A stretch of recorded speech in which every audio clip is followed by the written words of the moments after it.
Okay, second race during lunch hour. I just want to tell you quickly that number 6 is scratched. I'm sure you know by now. Keep a close eye on the latest scratching and the betting and all those sorts of things.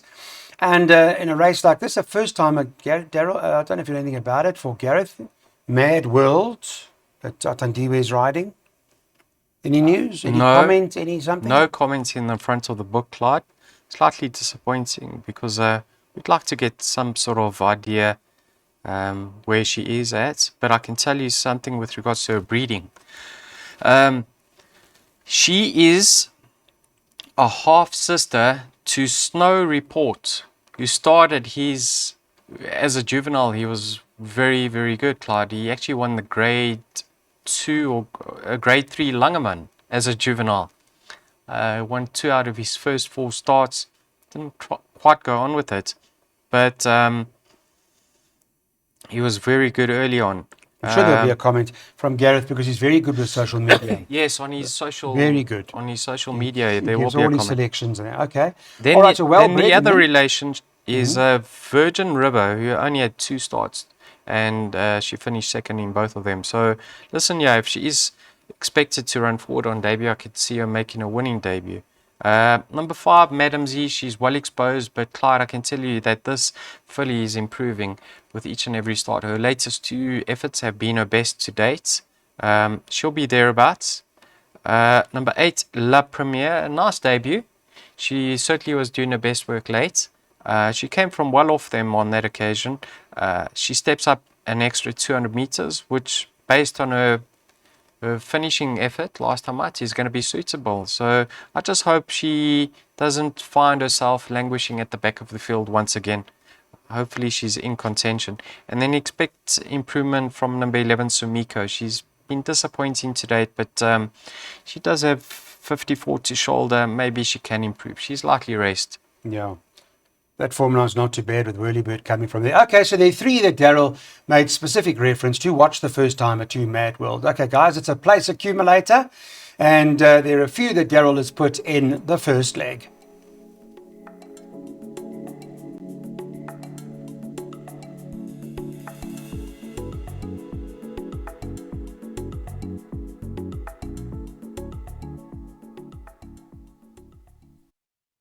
Back with us for the third race, a maiden class field over 1,600 metres.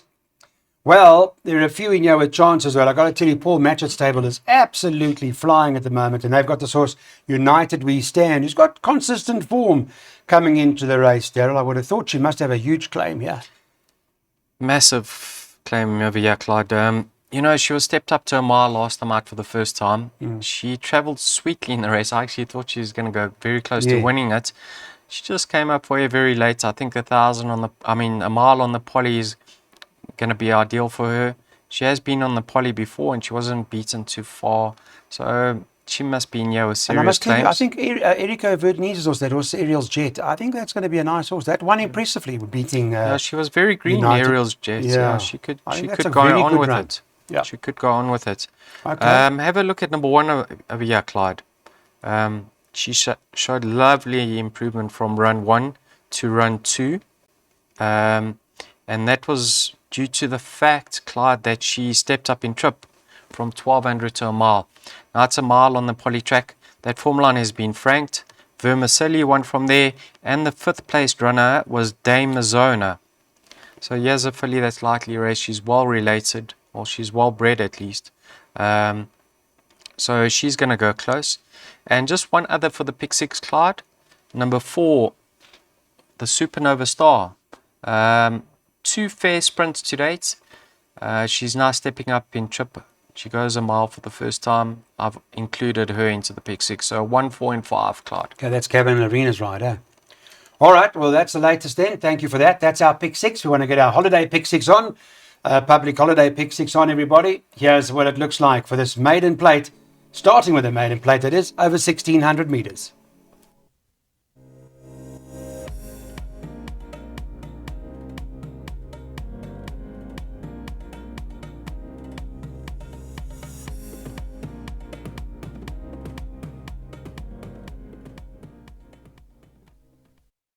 Race 4 is a handicap fillies and mares over the mile. Rachel Venica now gets the ride on this horse, Princess Azaria. That's the last time I had a look. A winner of her last start. She won well, although I see in the market that she drifted a bit from, I think, 5 to 2 to 7 to 2 or something like that. But having a look at the company and at this level, perhaps Princess Azaria can win again, Daryl. Clyde, this filly's got me stumped. Last time out, she was quite short in the market and I played to beat her. But I'm going to sit here and say we haven't seen the best of this filly. And I love the fact that she's actually coming back to a mile. This isn't a strong lineup whatsoever. Don't be surprised to see her hold her own in handicap company, Clyde. She must go into all bets. I know the winner from that form line won a maiden handicap, Mythical Tune. But there was a filly that finished quite some distance behind her and she came out and ran second. So Princess Azaria, I've included her.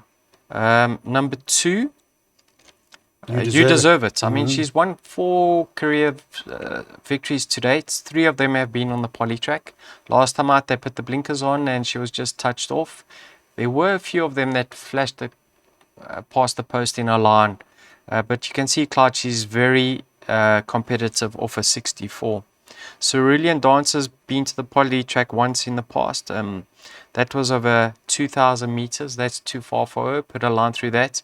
There is a form update with her, Clyde. She ran 6, beaten 5 lengths by Written in the Sand. I think she'll be more suited to the mile on the poly track. And number 4, Shell Seeker. Last time out, she bolted up, Clyde.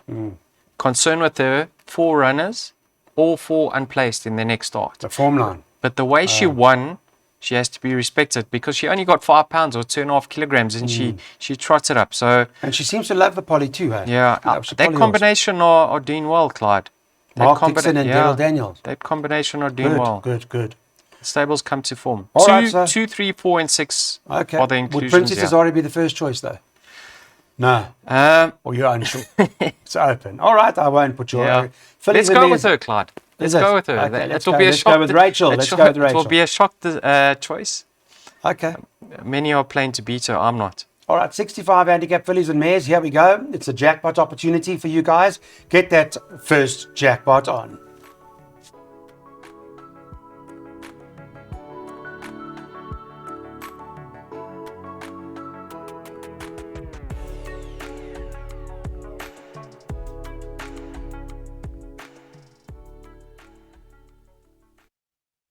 Welcome everybody to 78 handicap over 1600 meters field race. The whole field is needed here. Daryl will confirm in a minute. There are 10 of them that are going to the gate. Horses that you've seen time and time again. It's at the 78 level. I don't know exactly at this point in time who will lead the way in terms of the market. You guys can have a closer look race time. But Daryl, you've put field in the play. Very difficult, Clyde. Don't know where to start. Let's start with number 2, Tobacconist. Penultimate start, he won a maiden handicap and he had no weight, so he was weighted to do well on that occasion, and he came from last and he quickened up well. I was happy with his post-maiden effort on the turf. If you go watch that race, he was actually pushed 6 wide going into that first bend. It was over 1950. He comes back to a mile. He comes back to the poly. He cracks a good draw, and what does he have to shoulder? He's got 49 kilograms to shoulder. So healthy respect for Tobacconist. Now you're a form lines man, Clyde. Pull up the form line for number 4, Navajo Nation. Navajo. Or is it Navajo? No, Navajo, I think. Navajo. No, not a winner. Five runners, Clyde. More. All 5 Yeah, you're unplaced. Right. You're right, 5 runners. Unplaced. Sure. But you know, in his penultimate start, when he ran behind main defender, I watched that replay and he looked very one-paced. He was languishing at the back of the field. Last time out, Clyde, he showed a lot of interest early on. He got into a striking position and he was never in doubt. He's lightly raced. How can you knock him? He can certainly feature here. Ibutu, number 7. Now, the Hollywood Bet Syndicate won the race with 6 hotfix. But Anthony Delpeche was quoted in that interview saying he gave Richard the wrong instructions. So I think Ibutu needs cover and he's better than his latest starts. He actually got interfered with. I think if Rachel can give him a nice quiet ride and get some cover, he's an honest enough sort to give you a run for your money. All right. But it's anything can win. No, anything. That's the thing. Okay. So it's a jackpot 2 opportunity, right? Let's have a look at our second jackpot. I can tell you straight up front. Field in this leg.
Looking forward to this race. It's a handicap at the 88 level over 1,400 meters. Why are you looking forward to it? Well, Frank Robinson's horse does seem to be well above average.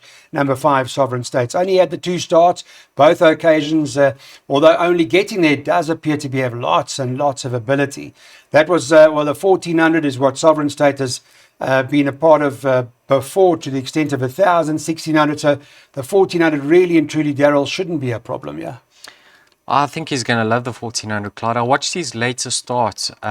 He came out and the intent was to get him to settle. Right. Robert Carty dropped him in, yep. Tried to get him to settle, and at one stage of the race, this horse was over racing and in trouble. So I thought his class pulled him through. The race wasn't run to suit. I think there was a filly up front. Her name escapes me, Clyde. Which one, in the last start or the run before? Yeah, let me just pull it. Purple Ninja, Princess Ozma was crawling up front. So I thought he did well to pick it up in the straight, despite pulling in the early stages. So I know he's got a penalty, Clyde, but if you have a look at his opposition, most or the majority of who he takes on over here are in their place. They're going to be competitive off the current ratings, whereas he could be better than what he's currently rated. And I'm going, based on that, I'm hoping he remains unbeaten. Yeah, Clyde. I see Sean Veal now got the ride. Yeah, Sean Veal, I mean, pointed the Mexican Pete home for the stable during the week. That was impressive. Pointed in home. So let's hope the same applies over here. Okay. You know what? He's got some very nice horses, Frank Robinson. One thing that is against him is he's inexperienced. He's only having his 3rd start.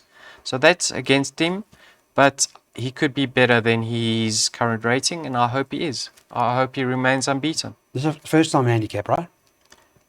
Is it? Yes. Yeah. Okay. Well, let's see how Sovereign State is going to do in this handicap over 1,400 meters.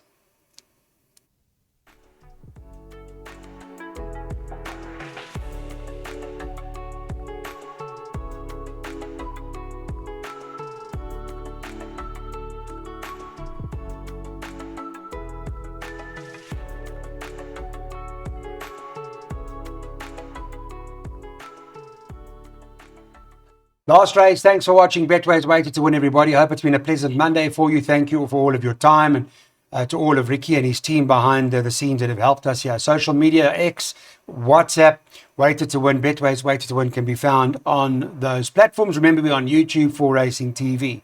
Well, it's the last race on the card now. It's a handicap at the 78 level. There are 3 runners that Daryl wants to talk about, Daryl, so I'm going to come to you straight away. Let's chat about it, the 3 horses that you like in this event. Let's start maybe with Tony Rivelin's horse, Super Fast.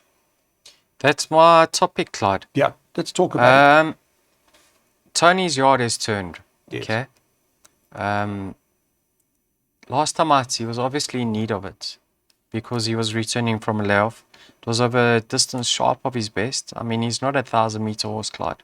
So the fact that he's going to strip fitter, the fact that he's stepping up to 1,200, and Trent Mayhew takes 4 kilograms off his back and is well drawn. I think there's a lot of positives and things in his favor to run a forward race over here. So I'm hoping he gets it right. Then I backed him up with Tribute to You, number 4, Yes. and Rugger Bugger.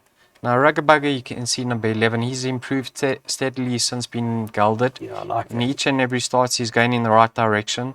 Just got a very tricky draw to contend with. I'm sure Calvin's going to bounce him and get him into a prominent position. But you can see he's now competitive now. The penny's starting to drop. And then he holds Tribute to You on that latest effort. But that was on the turf. Tribute to You's had 1 start on the potty track. He wasn't disgraced whatsoever behind Iron Bark. That was over 1,000 meters. I think the 1200 on the poly track is going to be more suitable. And there have been several winners from that Iron Bark form line. So for me, 2, 4, and 11 in that order. Okay. Well, thank you for that. I think those are the 3. Daryl's on the mark, I guess. And, well, Calvin Habib does seem to get on really well with Rugger Bugger. The last time Rugger Bugger won, Calvin rode it. So maybe that could end up being the right one. But let's see how it all plays out. It's our last race. Thanks, Daryl. Thank you, Clyde. All the best. Well done this weekend. See you. When am I seeing you again? I just think you've got a serious challenge on distributing the cash. Now, I just don't know how you're going to do that. But anyway, now you'll see me. We'll see you on Tuesday. Am I right? You're going to distribute. Yes. It's challenging. It's challenging. We've got to win that competition this weekend, Clyde. Okay, well, try. Oh, today's Monday, sorry. Oh, it's Monday. Thanks, everybody. Hope it was a good one. This is what we like, the last race.